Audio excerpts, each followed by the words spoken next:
पंजाब में बढ़ता इनफर्टिलिटी का संकट, आईवीएफ क्लिनिकों की संख्या में भारी इजाफा, बदलता खान पान, नशा, स्टेरॉइड्स और भी कई सारी चीजें हैं बांझपन का कारण। कपल्स की बढ़ती समस्या के लिए डॉक्टर आशीष कपूर का है कहना, सामाजिक तौर पर भी खुलकर की जानी चाहिए बातचीत। आईवीएफ के जरिए इलाज कराने वालों की संख्या में तेजी से बढ़ोतरी हो रही है। 10 साल पहले जहां पूरे प्रदेश में मात्र 19 आईवीएफ क्लिनिक थे, वहीं अब इनकी संख्या 230 हो चुकी है। इनमें से 41% क्लिनिक जालंधर और लुधियाना में स्थित है। जालंधर में 60 के करीब और लुधियाना में 36 क्लिनिक हैं। इसी तरह बठिंडा में 22, पटियाला में 23 और अमृतसर में 17 आईवीएफ सेंटर सक्रिय हैं। विशेषज्ञों के अनुसार बदलती जीवन शैली, देरी से विवाह, नशा, शराब और पुरुषों में खराब स्पर्म क्वालिटी जैसे कारणों से बांझपन के मामले बढ़ते जा रहे हैं। आरटीआई के जरिए बठिंडा निवासी संजीव गोयल को मिली जानकारी के अनुसार मई 2023 तक लुधियाना में 5065 और जालंधर में 1,65,000 कपल्स ने आईवीएफ का सहारा लिया। मोगा में यह आंकड़ा 11,332 का है, जबकि मोहाली में 4,701, बठिंडा में 2,609, पटियाला में 1,519 और अमृतसर में 1,031 कपल्स ने आईवीएफ का इलाज करवाया। पंजाब में जन्म दर में भी गिरावट आ रही है। नेशनल हेल्थ प्रोफाइल 2023 के अनुसार 2011 से 2015 के दौरान प्रति 1000 जनसंख्या पर 14.7 बच्चे जन्म लेते थे, जो अब घटकर 11.9 हो गए हैं। विशेषज्ञों का मानना है कि 2031 से 35 के बीच ये आंकड़ा 9.9 तक गिर सकता है।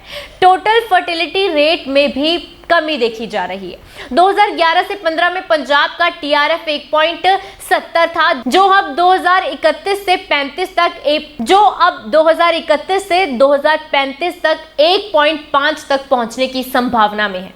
डॉक्टर आशीष कपूर आईवीएफ विशेषज्ञ के अनुसार 35 साल से कम उम्र के कई कपल्स में बांझपन के मामले सामने आ रहे हैं। इनमें ड्रग्स, शराब, धूम्रपान, मोटापा और करियर के कारण गर्भधारण में देरी जैसे कई कारण जिम्मेदार हैं। आईवीएफ में सफलता की दर लगभग 40% होती है, लेकिन उम्र के साथ साथ दर कम हो जाती है। डॉक्टर आशीष कपूर आईवीएफ विशेषज्ञ ने कहा, जीवन शैली में बदलाव, डाइट में कमी और पुरुषों द्वारा जिम के दौरान स्टेरॉइड्स का अत्यधिक प्रयोग बांझपन के प्रमुख कारण हैं। स्वस्थ जीवन शैली अपनाना, फिजिकल एक्सरसाइज करना और नशे से दूर रहना इन समस्याओं से बचाव का तरीका हो सकता है। इनफर्टिलिटी की बढ़ती समस्याओं पर डॉक्टर आशीष कपूर का कहना है, बांझपन के विभिन्न कारणों की पहचान बेहद जरूरी है। इसके उपचार में सिर्फ महिलाओं की ही नहीं बल्कि पुरुषों की भी जांच महत्वपूर्ण होती है।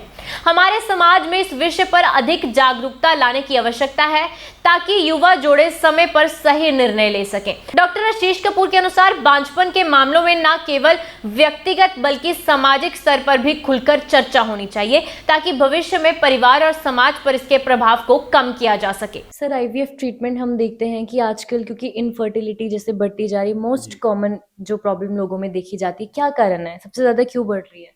देखिए अंशु, सबसे जो मेन रीज़न है वो तो यही है कि स्ट्रेस के कारण, नशे के जो हम सेवन कर रहे हैं, स्मोकिंग है, ड्रग्स है, फिर मैं कह रहा हूँ कुछ जिम के ऐसे प्रोडक्ट्स हैं जिनमें स्टीरॉइड्स हैं, ये सारी चीज़ें क्या कर रही हैं, ये मेल के स्पर्म काउंट को कम कर रही हैं।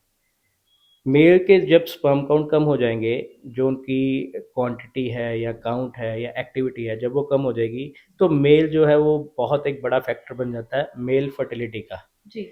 तो अगर मेल के कारण इनफर्टिलिटी आ रही है तो उसका सबसे बड़ा रीज़न हो गया स्पर्म काउंट।